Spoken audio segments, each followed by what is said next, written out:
Olá, seja muito bem-vindo, seja muito bem-vinda a este vídeo. Meu nome é Liliane, eu sou espírita e vou abordar do Livro dos Espíritos o capítulo 7, Retorno à Vida Corporal. Nesse vídeo nós vamos ver prelúdios do retorno, são as questões de 330 a 343. A ideia é dar uma pincelada sobre o tema e depois vocês complementam com uma leitura aprofundada, meditando não só sobre as respostas, mas também sobre as perguntas que Kardec fez aos espíritos. Vamos lá. A questão de número 330, Allan Kardec perguntou: os espíritos sabem a época em que reencarnarão?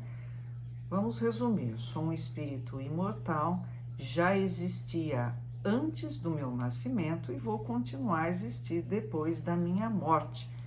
Eu já desencarnei, estou no mundo espiritual.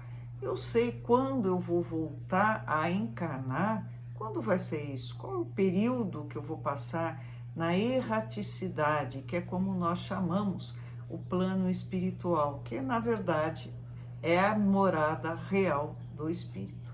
Os espíritos responderam: eles apressentem, como o cego sente o fogo de que se aproxima.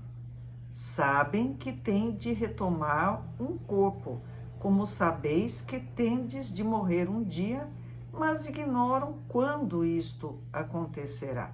Então, eles têm uma ideia, é um vago pressentimento de que está chegando a época deles reencarnarem, assim como nós sabemos, ou pelo menos deveríamos ter consciência de que um dia nós vamos desencarnar, é líquido e certo isso, nós também vamos reencarnar.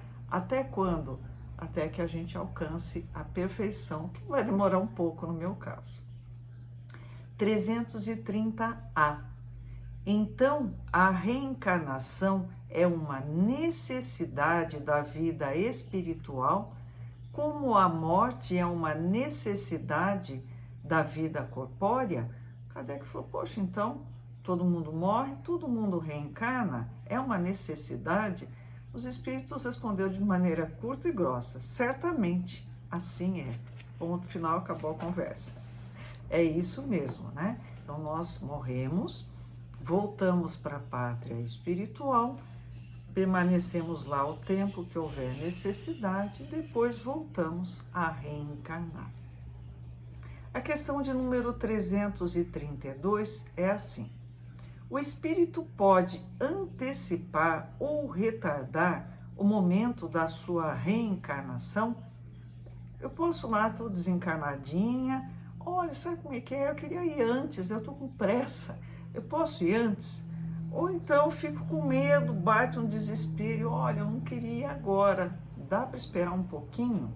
Os espíritos responderam: pode antecipá-lo, solicitando-o por um desejo ardente.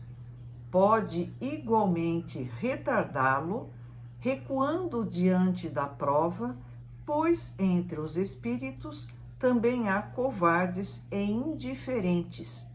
Mas não o faz impunemente, visto que sofre com isso, como aquele que recusa o remédio salutar que o pode curar. Então, como diria Paulo, tudo me é lícito, mas nem tudo me convém.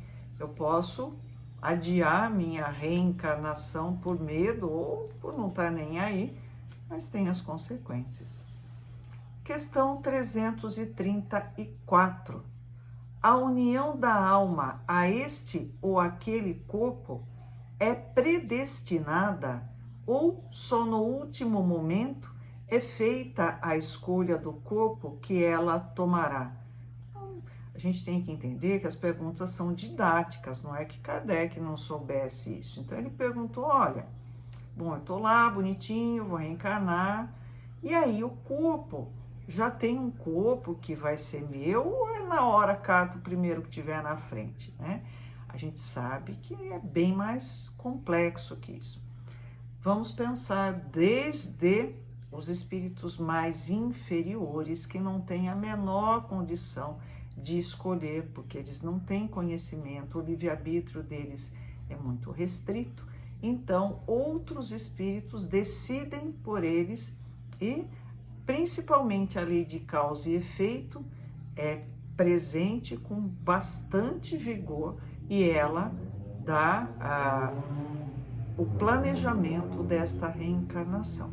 O espírito mediano e aqueles espíritos altamente evoluídos, missionários algumas vezes, eles fazem o planejamento do seu corpo físico nos mínimos detalhes, de acordo com a necessidade da missão que eles vão executar.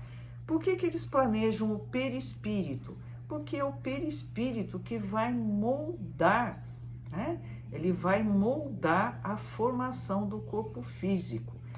Nem todos vão se lembrar disso, mas antigamente as roupas feitas por costureiras ou alfaiates, elas eram feitas da seguinte maneira.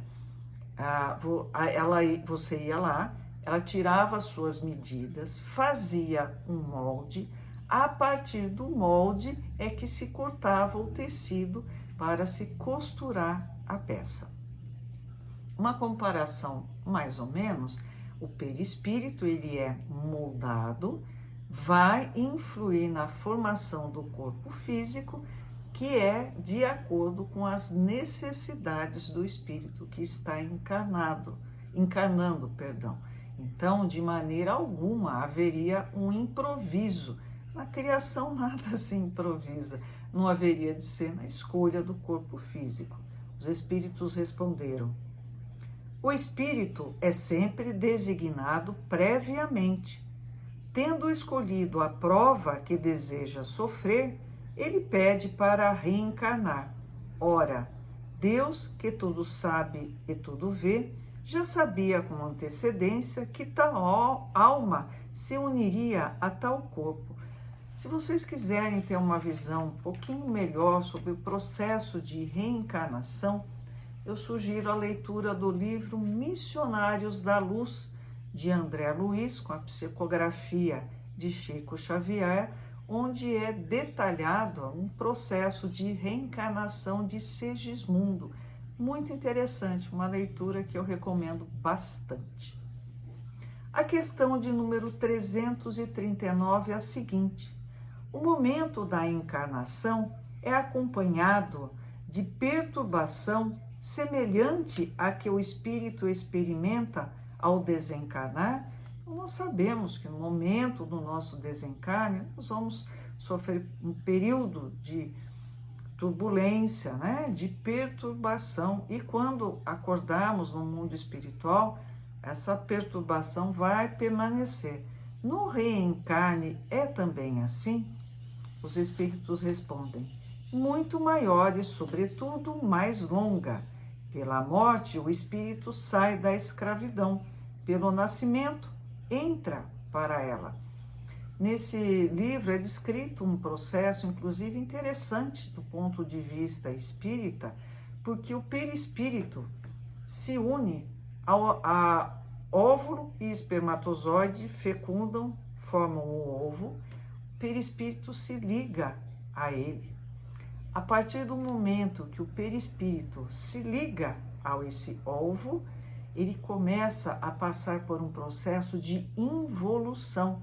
Ele vai diminuindo, vai ficando confuso, as ideias não estão claras, vão cada vez mais regredindo, até que se reduz o perispírito para acoplar a esse novo ser, e a partir desse perispírito dá início à formação desse novo corpo. Não se esqueçam de ler Missionários da Luz, a reencarnação de Segismundo. E a última questão, de número 342, no momento da reencarnação, o espírito se acha acompanhado por outros espíritos amigos seus que vêm assistir à sua partida do mundo espiritual, como a vem receber quando para lá retorna. Nós temos diversos relatos de espíritos que, ao desencarnarem, encontram no plano espiritual familiares, amigos, protetores, benfeitores que vêm receber esse espírito na sua nova pátria, nova e verdadeira, que é o mundo espiritual. Quando ele vai reencarnar, é o mesmo processo? Os espíritos responderam: depende da esfera a que o espírito pertença.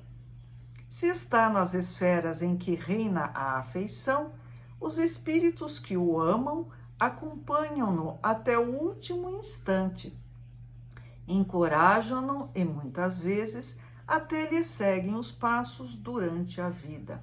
Então, tudo depende do grau de evolução.